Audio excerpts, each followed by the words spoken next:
All right. Hello, everyone in podcast land. Welcome to today's episode. Today, we talk about the Pixel 7 and Pixel 7 Pro reviews. Some people are calling it the best Android phone of the year. We talk about Microsoft's brand new Surface devices, and we talk about Meta showing off their future of flagship VR. All right. On to topic number one. Pixel 7 and Pixel 7 Pro reviews are in. A lot of people are very optimistic. They like this phone a lot. They like these phones a lot.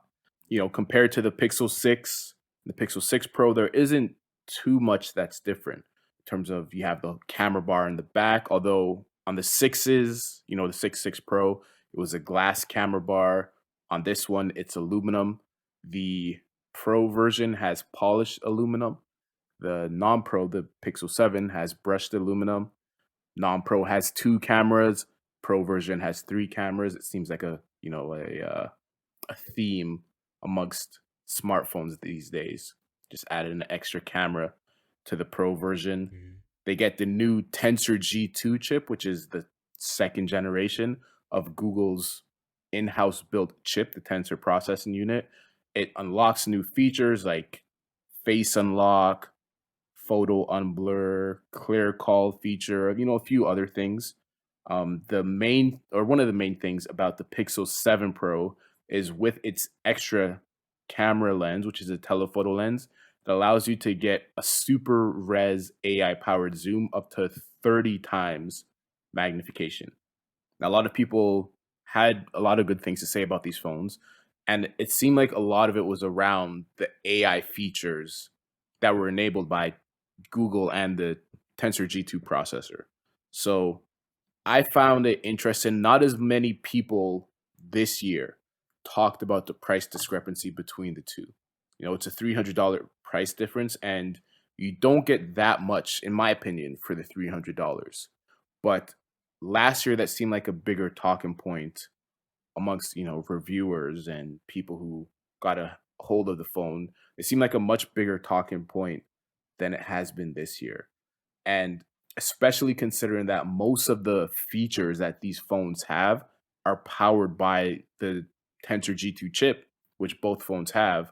I'm surprised I'm surprised it wasn't brought up more. Mm-hmm. But from the reviews that you've seen and read, what are your thoughts on the Pixel 7, the Pixel 7 Pro, now that people have actually gotten them in their hands and gotten to talk about them a bit? Yeah, I'm with you. I was kind of surprised by the kind of conversation change around the Pixel 7 and 7 Pro not having that much difference between the models, but still having a huge difference between the prices, but that not being as much of a talking point this year, like you mentioned. And I wonder maybe if there could be some reasons for that. Maybe Google. So one thing they said in their reveal event that we didn't really touch on last podcast, maybe because it might be nothing, but they did mention when they were announcing the prices that the Pixel 7 was going to remain at $599. I think that's the price, right? $599 US. Yeah. Because they want people to try it and they want people to get into the ecosystem. They want it to be like a jumping off point for people who are curious about Pixel devices. And obviously, yes, there is the A devices as well, like the 6A, which is slightly cheaper than that. I believe about $150 cheaper. That has a similar design, instead of glass, as plastic and on the back and, older cameras and stuff like that. But the one thing that kind of brought to my mind is maybe they don't intend the non-Pro version of the Pixel device to be at this price for forever. Maybe they do intend to close that gap on that price. And right now, it's just the discount for being an early adopter into the Pixel line. And I wonder if maybe they might have used some of that in maybe the reviewer's guide. Maybe they said, hey, you know what? Compare these devices to other flagship devices, because even though especially the Pixel 7 isn't priced like a full-on flagship, that is where we're aiming.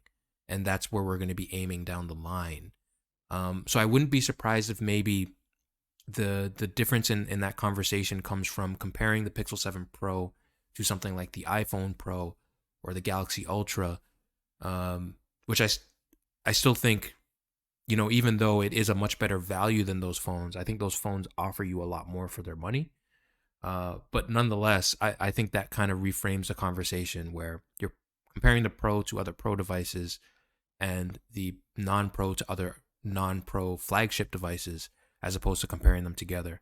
And then we also didn't get much comparisons between the 7 and the 6A, which I thought was kind of surprising because there's probably a really good question there as to which phone you should get. Probably more than what we're actually seeing, because the 6A is also using a Tensor chip, even though it's the older Tensor chip. From the reviews, we're seeing, hey, there's not a huge difference between the first generation Tensor and Tensor G2. So yeah, I think maybe just the idea of comparing these phones it gets difficult and kind of murky. So maybe it makes sense not to talk about that as much. But the one absolute real takeaway from all these reviews is that reviewers are very positive on these devices, both the Pro and the non-Pro. They're reviewing really well. They seem, at least for now, less buggy than last gen models.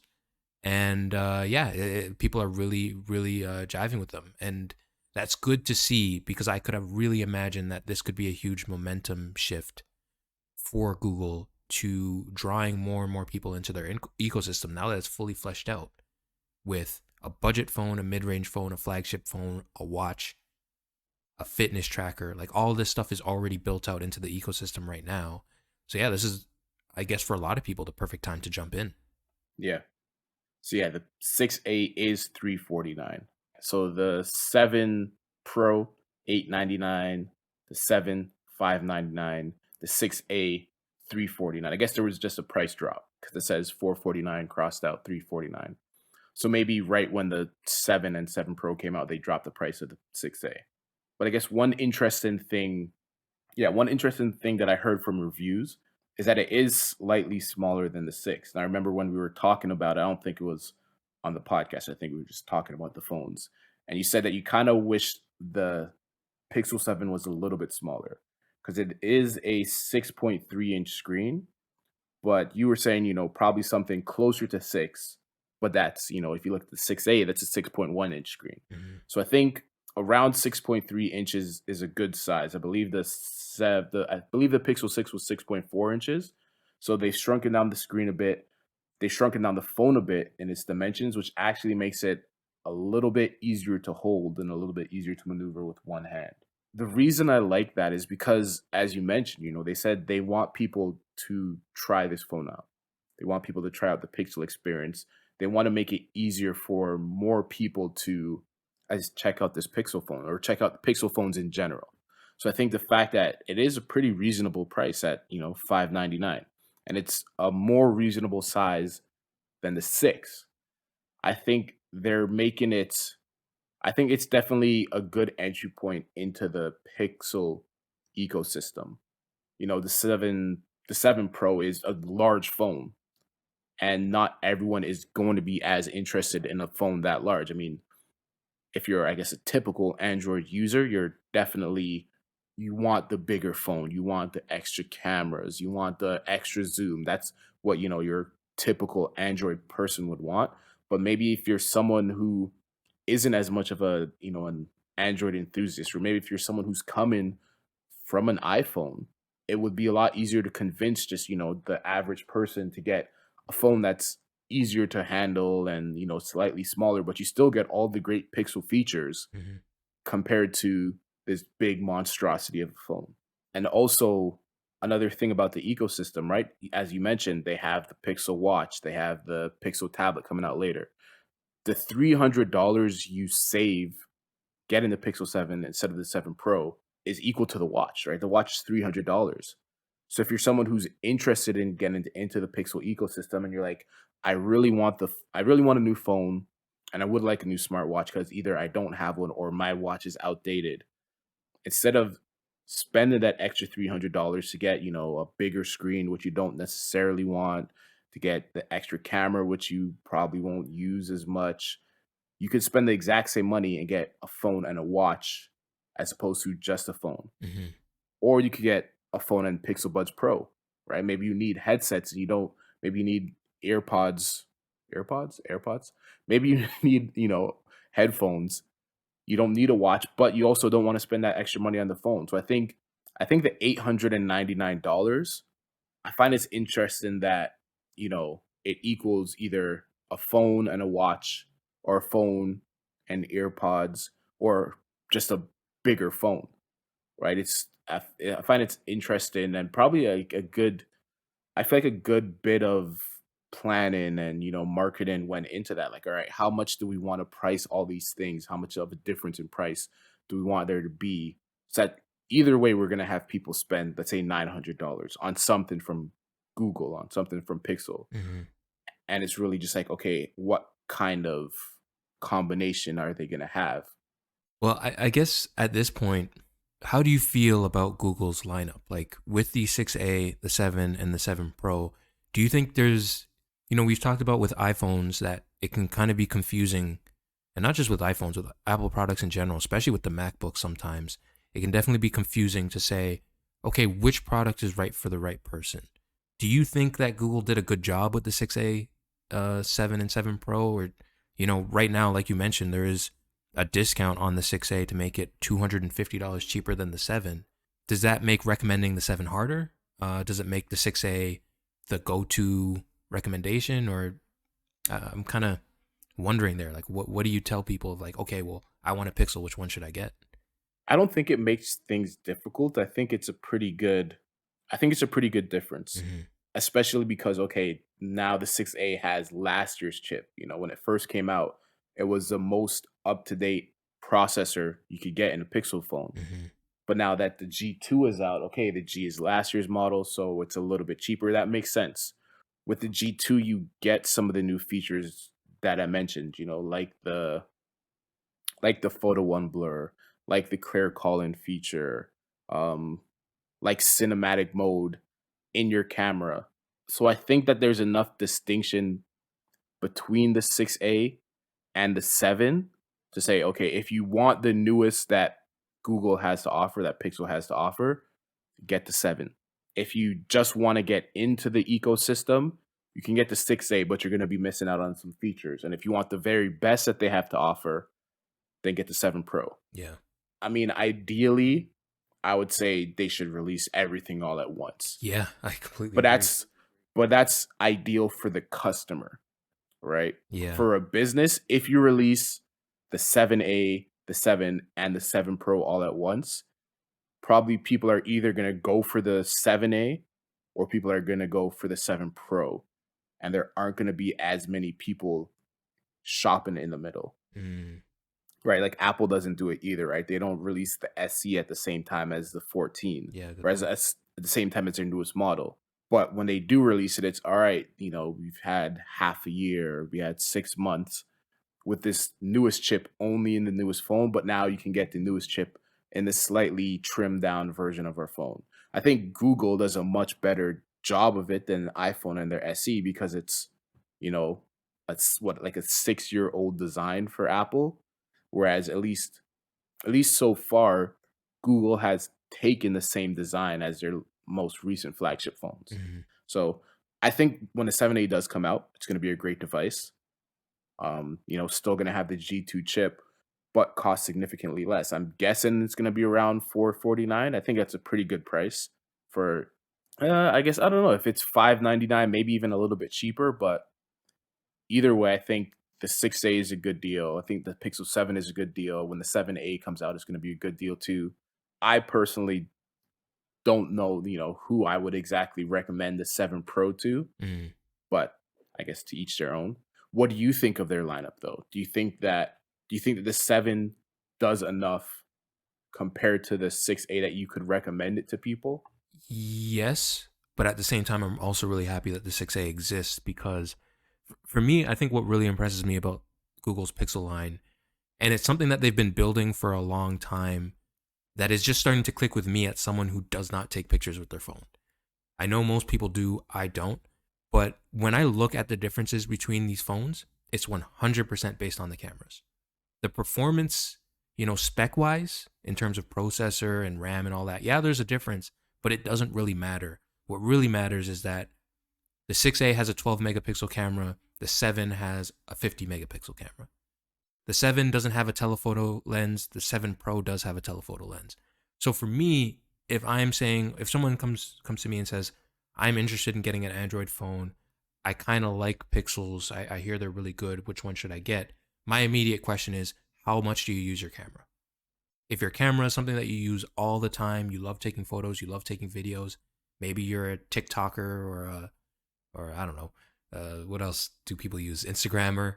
Be um, real. yeah, if you're whatever that is, if you use those things, get the Pro, because you're putting an investment into the versatility that those cameras and that software gives you in terms of the zoom and the telephoto and all that stuff. If you really like pictures but you're more casual with it, it's only for you, the 7 should be enough for you. If you don't care about pictures and you only need it once in a while at a particular time, 6A, perfect for you. So yeah, I kind of really like that, where it's not about, okay, if I say, okay, get the 6A, someone's going to feel like they have a really slow old phone or a really bad design.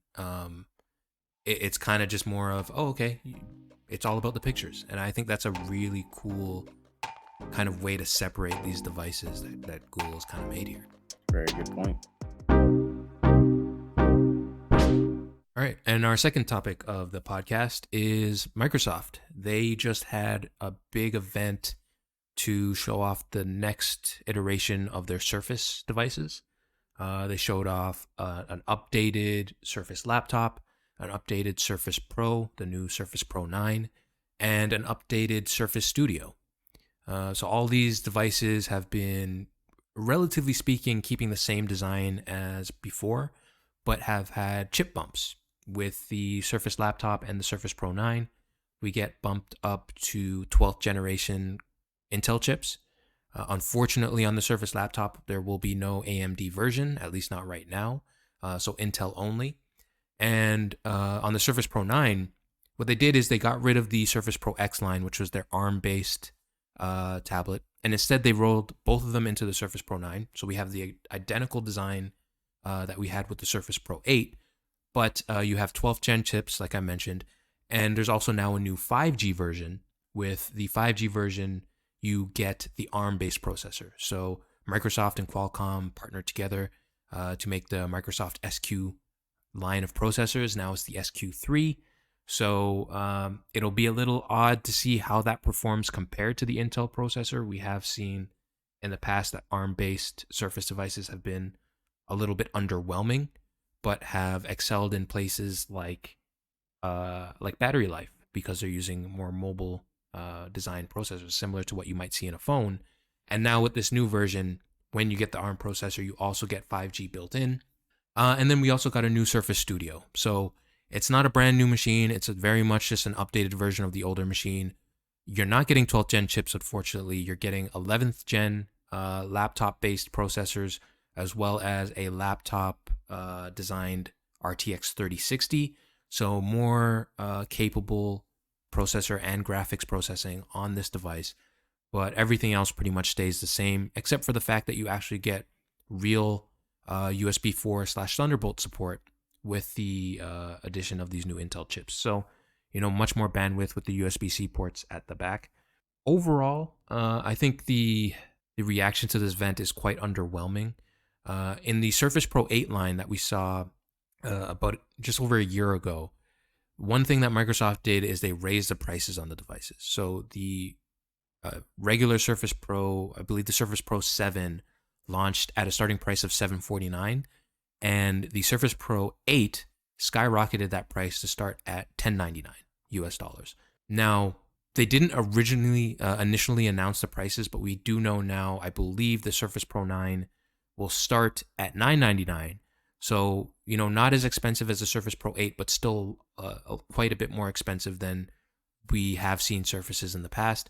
This looks like it's an upward trend, and you're still not getting no pen in the box, no keyboard in the box. These are all separate purchases.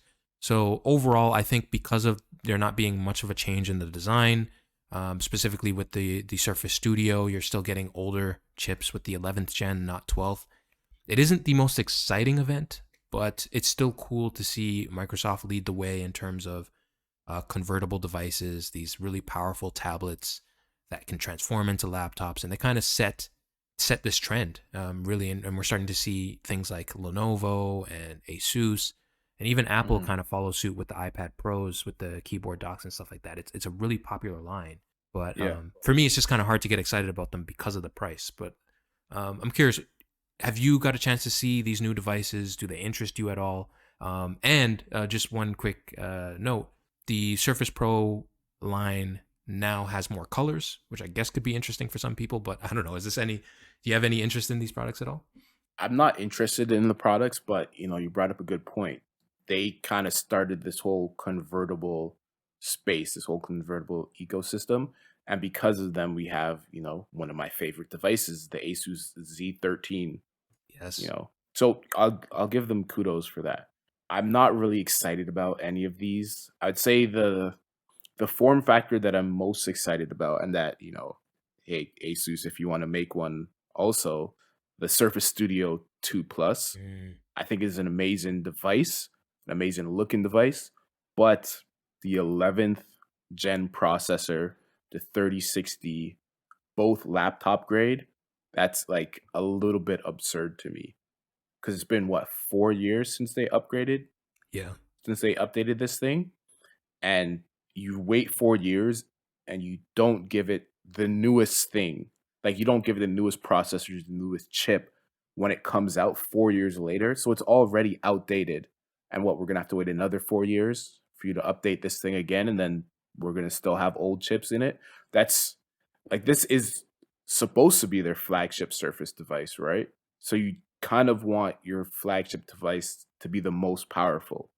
The Thunderbolt, yeah, that's great. I mean, it's still a great form factor. No one else is doing anything like it, but I think it's a missed opportunity, Hmm. and especially for how much this thing costs. It's $4,299. So it's not a budget friendly device. Like, if you're paying a premium for something that is a flagship device, you should get the best chips possible. You should get the best performance possible. I think part of the reason why they said they didn't want to put the newest stuff is they wanted to go for reliability instead of the latest CPUs. That's kind of nonsense to me. Yeah. Like, like, we have other devices. You yourself produce other devices with newer CPUs. So why couldn't you put those same chips inside this device?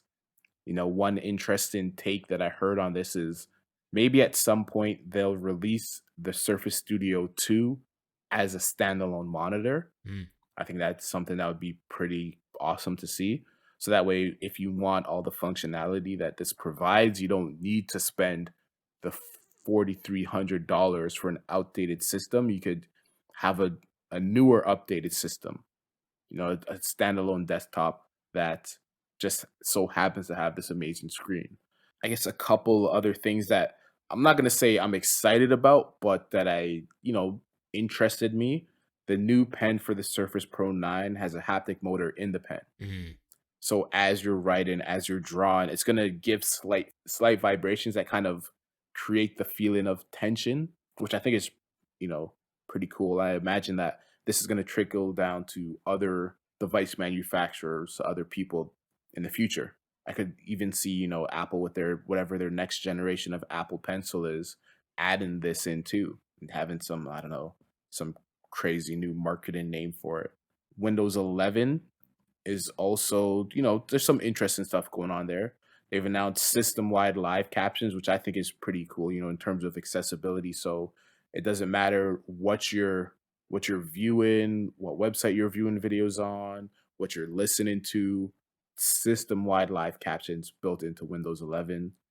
You'll also be able to control your PC with your voice. What they said is, we'll see how functional that is, how accurate that is, but that's also a cool feature. And they've announced that they're integrating Apple with Windows. So things like yeah. iCloud photo integration is coming to the Windows Photo app, which is, we talk all the time about the walled garden, but I mean, that's actually pretty cool to see that these two, giant, pretty much the two big piece or computer companies are coming together and they're bridging that walled or taking down that walled garden somewhat. And also, Apple Music and Apple TV apps are coming to Windows next year in 2023. So once again, that walled garden is starting to kind of be torn down again a bit. We've seen FaceTime come to Android phones, sort of. You can share a FaceTime link with someone who has Android and they can join in on the call. Apple Music, Apple TV coming to Windows. I mean, I think that's a bonus for everyone, right? It's definitely good to see. I guess that's the most exciting thing from this entire presentation for me. But what are you most excited about? I don't imagine you're going to be getting a Surface Studio 2 Plus Oh yeah. anytime soon. No, absolutely not. Well, I'll say this: I've always loved the Surface Pro line. Um, it's something that I've always wanted one, just because personally, I've had a Dell Windows tablet. I think Windows tablets I think are underrated of just how versatile they are. But over the years, we've talked about iPads now having multitasking support, what Samsung's been doing with DeX and their tablets.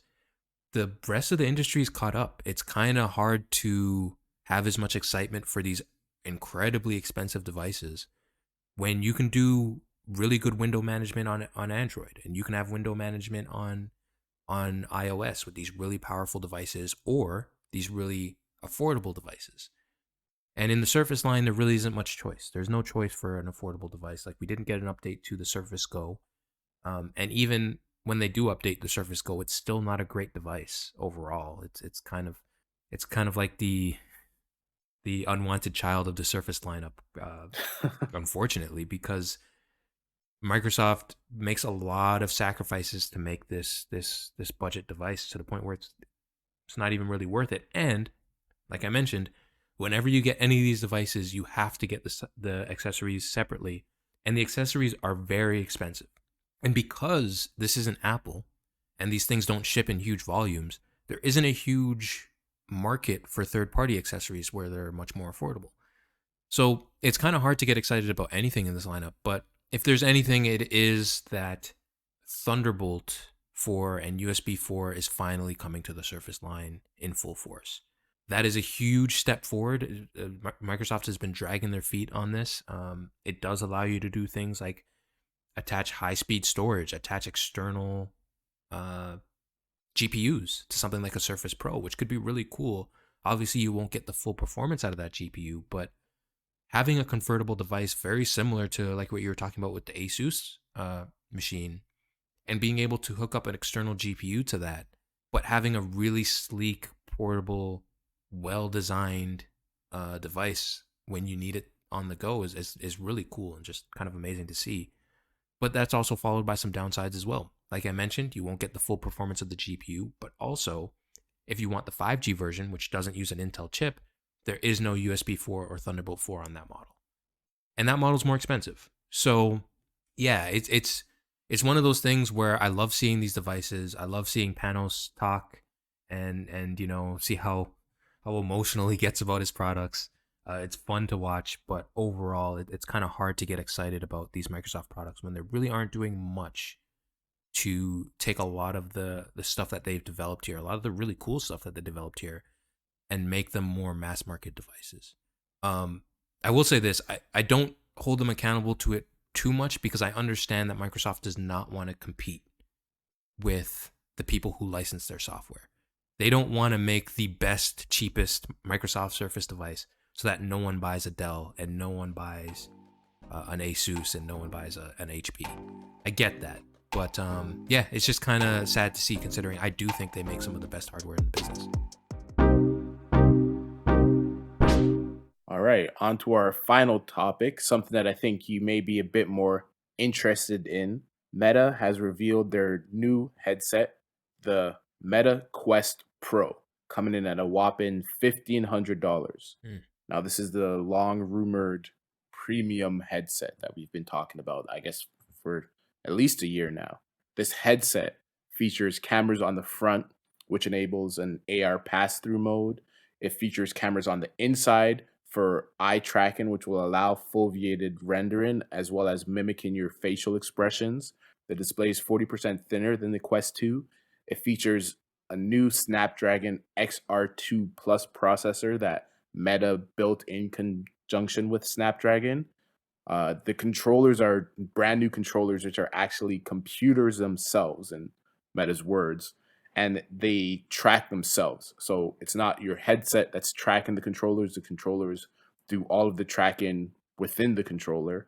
It's a newer design, it's sleeker, better balanced design, and this is Meta's version of one, the future of AR, but also two, the future of work slash meetings.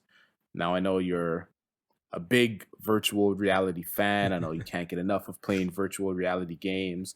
And I know that after seeing this price, you're just ready to throw all your money at Meta. But what are your thoughts on this new VR Meta Quest Pro headset? Yeah, so okay. Just to set the record straight. I do I've never tried VR. And that is something that I've never really been super excited to try. And this doesn't change that for me, but I will say one thing. Yes, the price is ridiculous. Um or I shouldn't say ridiculous. It's high. I don't know if it's ridiculous because maybe these are just really expensive products to make. They probably are. But I will say I am really impressed with a lot of aspects of this device. I mean, we've talked about on this podcast how cool the PSVR 2 is. And it still very, very much is a very cool device. We don't have a price for that yet.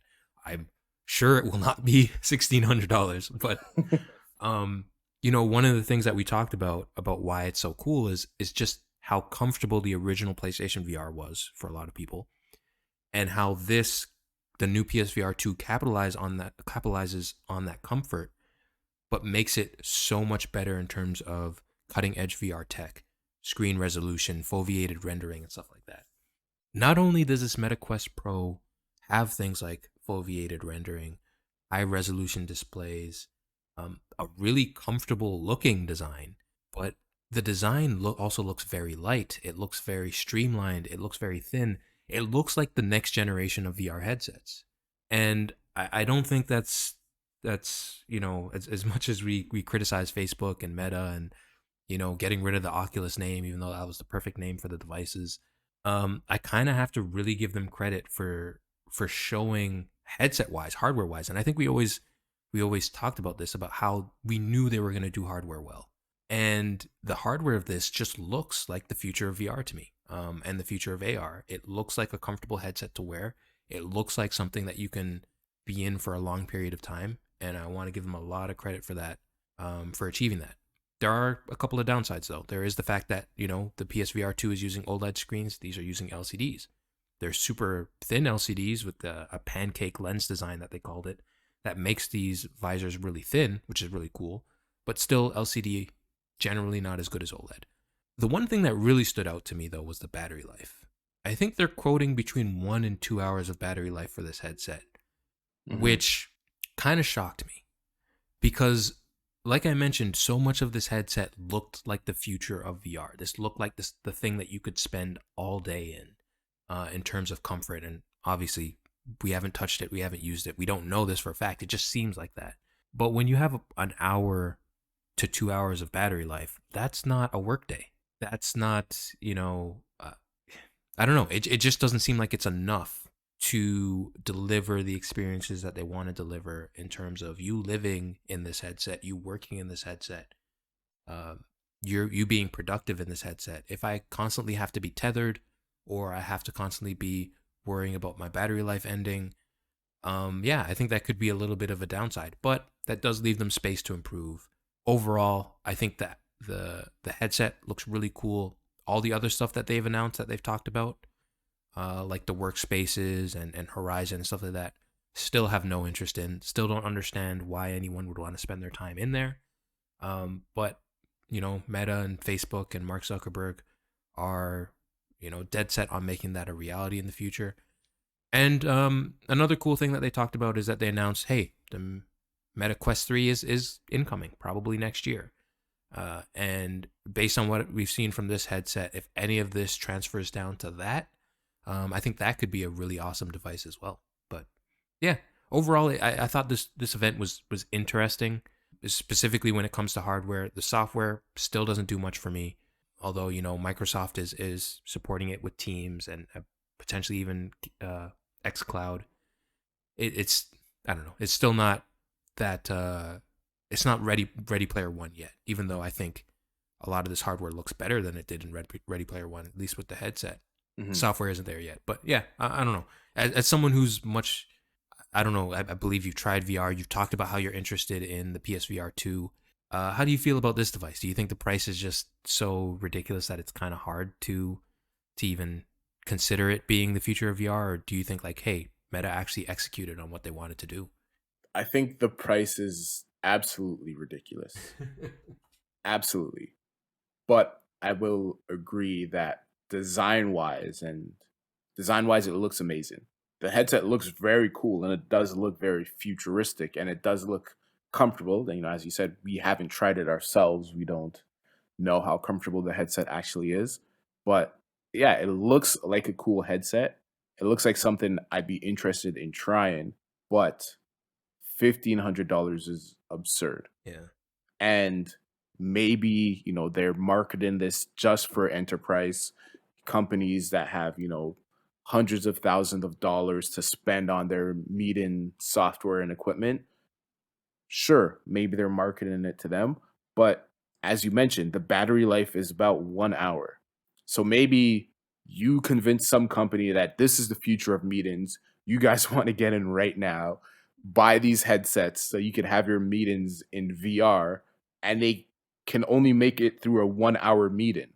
And then what? You just have to, okay, take off your headset, let's charge it, and then when it's done charging, then we can have another 1 hour meeting at a time. That's a little absurd to me. I guess maybe you have to be tethered, but then that kind of defeats the whole purpose of it, right? This could be the future of VR and AR, but definitely the future isn't now.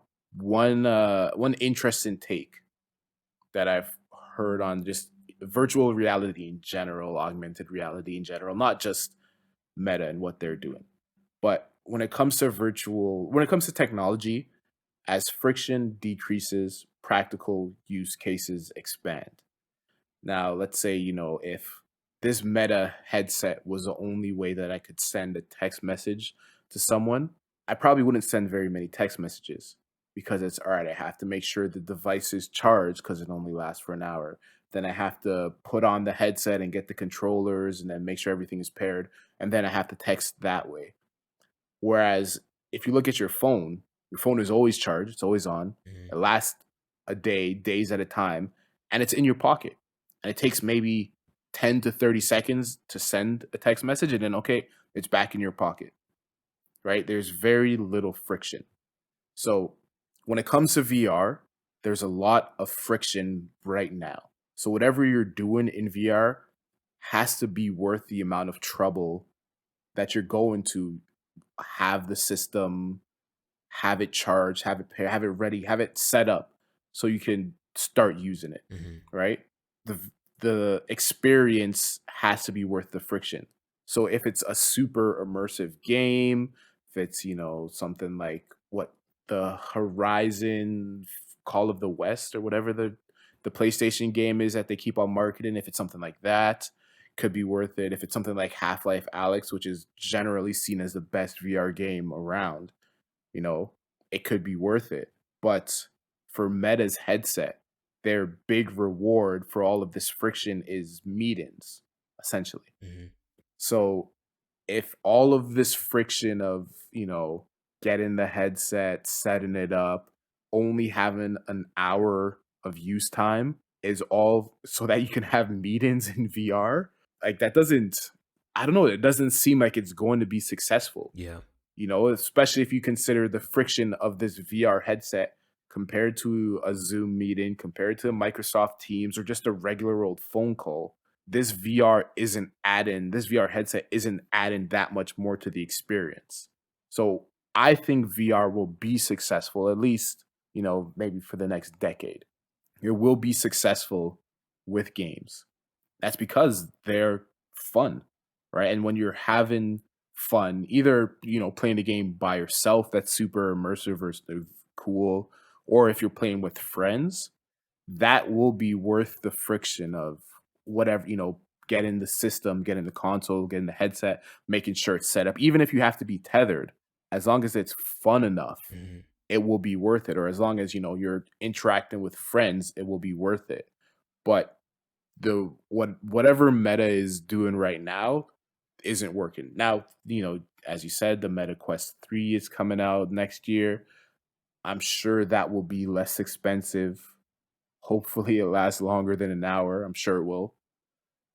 But I guess, this is sort of the Meta Quest Pro is their flagship device. So people, maybe some enterprises have it. Maybe some people have it just to show off when people come over, like, oh yeah, I got the newest and best VR headset you can get. You can only try it out for an hour, but it's the best for an hour. But I still think they need something more engaging than meetings. Mhm. And we talked before about, hey, maybe Half-Life Alex comes to the PS5. If Meta could do something, yeah, if they could get something like Half-Life Alex on the Meta Quest Pro, then hey, maybe that's a way to sell it to more people. Yeah. But for right now, I think the future, at least I think the current landscape of VR is going to be around video games, because that that fun aspect of it is going to be worth the friction. As opposed to, even if you look at, you know, companies right now, and you look at the people that that work, I don't know, maybe this is just stereotypical or me stereotyping, but if you think of a workplace environment aside from maybe Silicon Valley, most people aren't going to be interested in having a meeting in VR or using VR for whatever they're doing. Mhm. So, in order to sell them on the friction of getting this whole VR workplace set up, not going to be worth it. It'd be much easier convincing people, convincing gamers who are interested in immersive experiences, are interested in technology, be much easier convincing them than an entire workspace. Well, I guess because I don't disagree with you. I completely actually agree with you. I guess just to play devil's advocate, let's say, can they repackage this messaging around the lackluster battery life to say, hey, so many people have this dystopian idea of what working in VR and living in VR is. Is this limitation on 1 hour to 2 hours of battery life actually there for a healthy work life balance? So you're not stuck at work. Okay, it's time to take a break when the battery, low battery symbol comes up. It's time to take a break when, you've been in this headset for multiple hours and, just put it to charge, take a break, do something else. Better for your mental health, better for your work life balance. But then also, I don't know about you, but I've been in many meetings in person where everyone's half asleep. It's early in the morning, and the first thing you do is you do something like play a game or do something to get people, get their minds going, get their blood flowing. Does VR, especially in a day when so many people are doing meetings online and, they turn their cameras off and they're half asleep, does VR give them the opportunity to be like, okay, we can actually engage in those, get everybody up and going kind of activities again, even if people are working from home? Nah. I don't think so. Because even then, it would be some like cheesy workplace game. It's not like you're gonna start a meeting off with Beat Saber and then, all right, now let's get to actual business. Mhm. Especially if you look at okay, it only has a 1 hour battery life. How much time out of this meeting are you gonna dedicate to Beat Saber? If it's 10 minutes, then all right, we only have 50 minutes to get the actual work done, Yeah. right?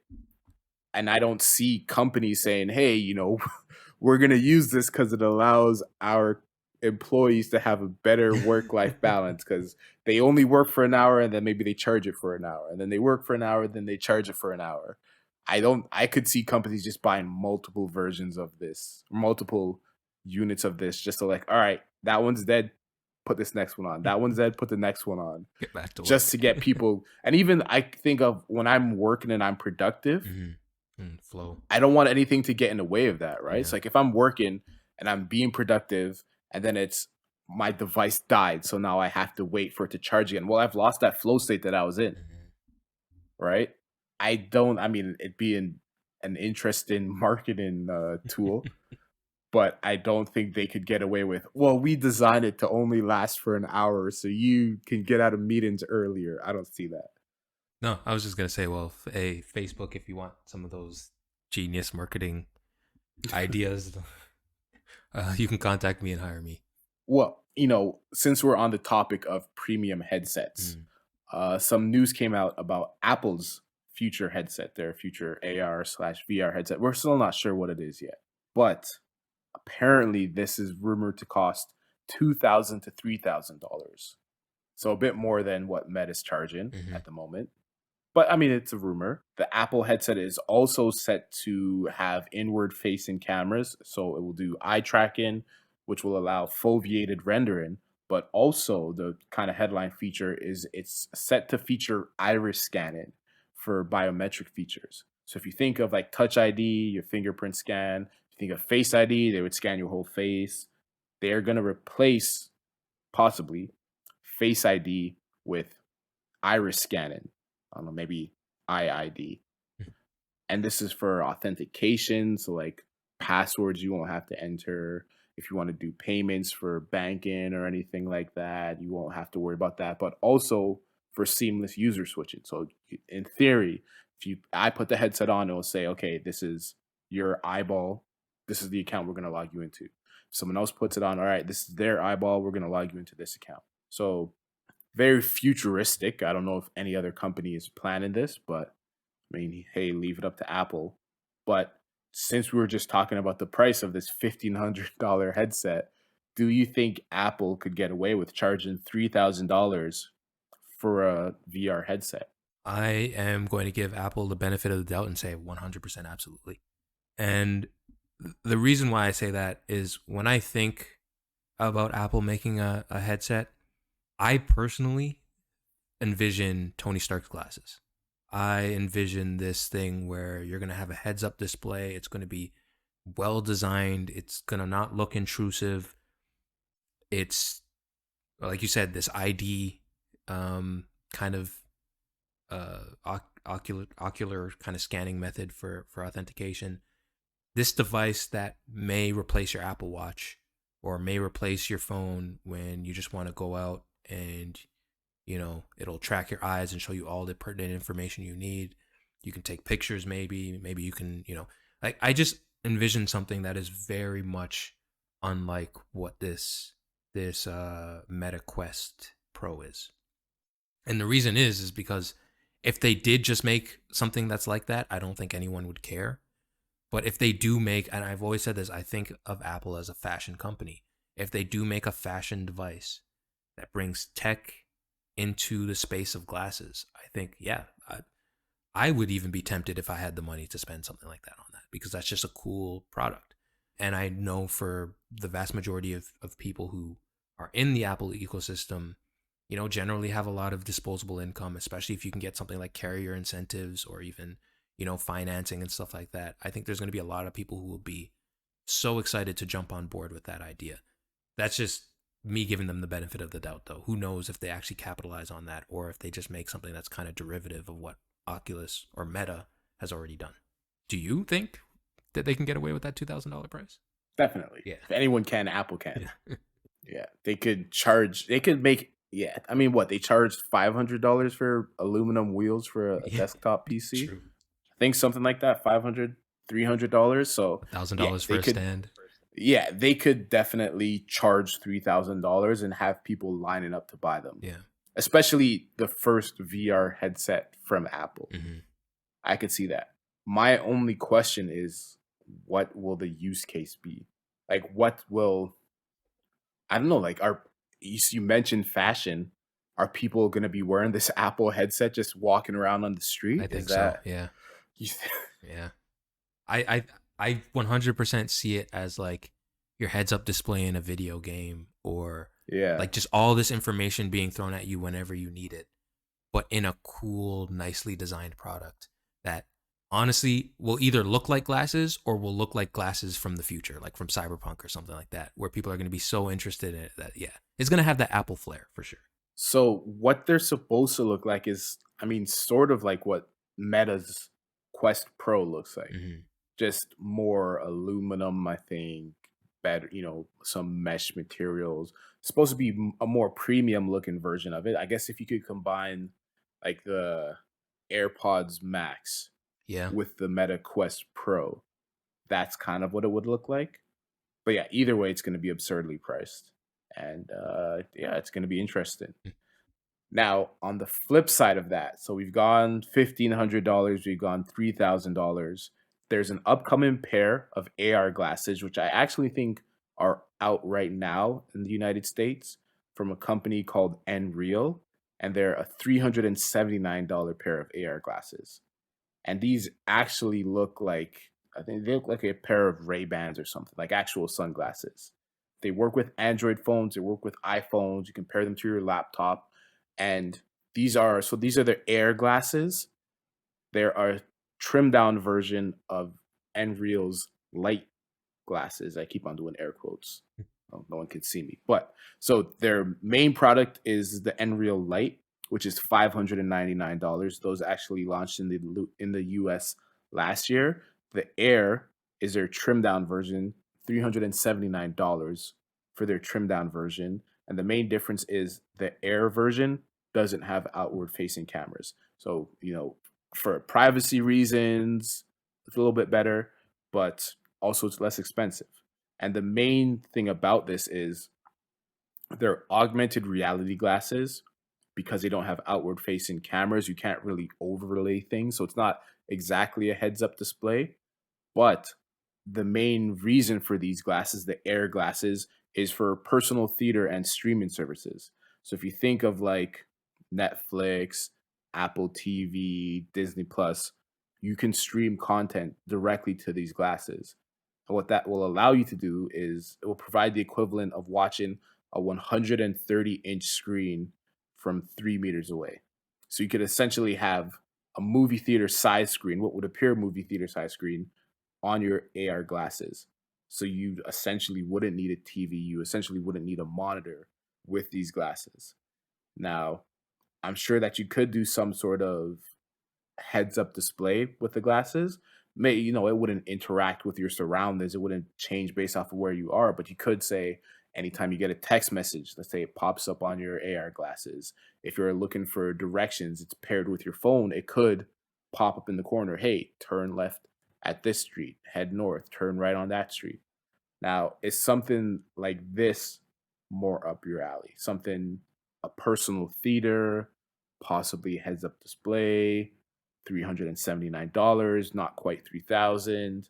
Is this something that you'd be more interested in, or are you thinking more the Apple fashion AR VR route? Assuming that you have endless amounts of money. Yeah. Um, yeah, it's kind of hard for me to think of a use case for these. I could imagine if maybe you're a person who travels a lot, spends a lot of time on airplanes, this could be really cool. Maybe, you got a long flight, you pop in some earbuds, listen to some white noise, and I don't know, have a 100-inch screen of a beach in front of you or something like that, so you can relax.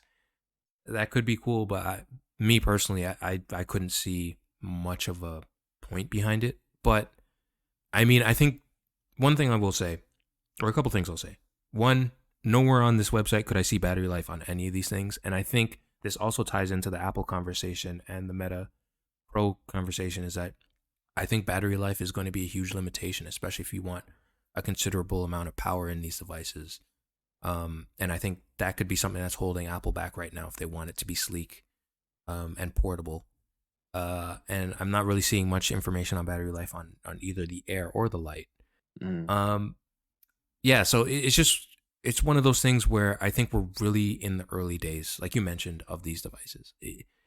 It's impossible to tell which is going to take off. If everyone is going to decide that they want this stuff to be solely in their homes, and they want it to be the best fidelity so they can go into, a basketball game with not actually being there, like we talked about in the past, or play a video game, or is it going to be something that you're using primarily on the go with AR, and have your calendar and your notifications always in front of your eyes, which I've always said human beings are already cyborgs. We have this phone that has every single piece of information we could possibly need, and it's always within arm's reach. If you didn't need that and it was just always in front of your eyes, that's the next step forward.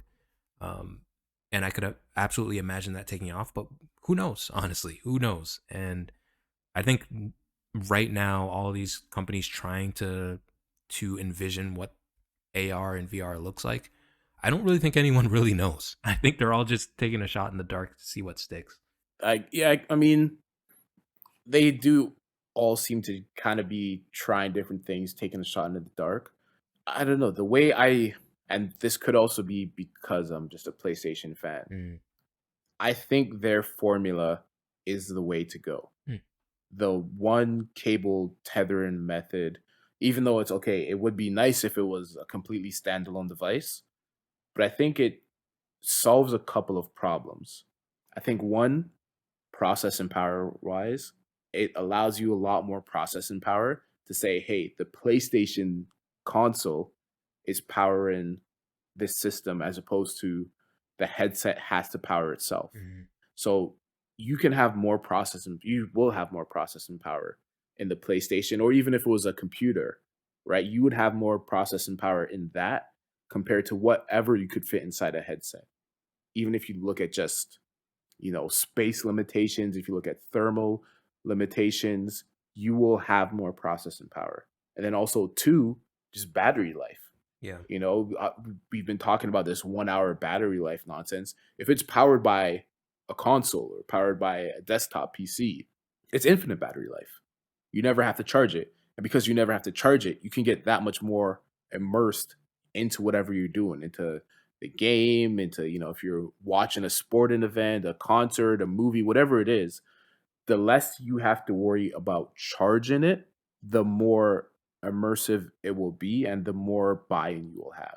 So I think at least for the time being, I really think the PlayStation VR 2 headset is going to be very successful. Mm, The more I hear about it, the more I see what Meta's doing, the more I hear about, the more I think about it, I think because PlayStation is such a popular brand, because the PlayStation 5 is getting easier and easier for people to get, and I think because they have the immersive experiences that are going to be worth the friction of setting up this VR headset, I think that it's going to be successful. And I think for the time being, that's going to be the most successful way into VR. yeah. I think. And then once it becomes more mainstream, then hey, maybe we get more experiences, like you said, like sporting events, maybe concerts, maybe movies will be premiered on VR. Or even, if I just think about it, right? Like if I'm at home and I'm watching the newest Star Wars movie or the newest show on Disney Plus, and I could, not that it's going to be that much more immersive or that much, I'm not going to be in the actual show, but for the next season of The Mandalorian, if I just put on my VR headset, my PlayStation VR headset, and I have a massive screen that takes up my entire vision, and I have the PlayStation headset, the headphones on, that will get me into the show a lot more than if I'm watching it on TV, because I'll be less inclined to pick up my phone or answer a message here or send a text message there. Yeah, I, it's I'm sold on the PlayStation VR 2 in terms of success. I'm not buying one yet because we don't know how much it's going to cost. yeah. So Well, I think could you're. be $2,000. Oh man, I hope not. I mean, I wouldn't be surprised if it's expensive, but we talked about the price in the past. I mean, I think you're 100% right. It's just, especially in an age where maybe VR headsets completely replace TVs. Maybe they're not the phone replacement. Maybe they're not the thing we think they are. Maybe they're just the future of TVs. Who knows? But yeah, I can absolutely see that of, why take a whole bunch of room in houses that are getting smaller and smaller for a big TV or like a huge console with all these things when you can just literally put on a pair of glasses and watch what you want to watch, or take an experience where you're walking around Numenor, um as like an extended feature in Amazon or whatnot. Like, yeah, I could see that too. But yeah, I don't know. It's gonna be weird, and especially for people who VR doesn't work for, whether it's because they feel nauseous or which is another situation that still hasn't been conquered. I don't know. There's still a lot of questions.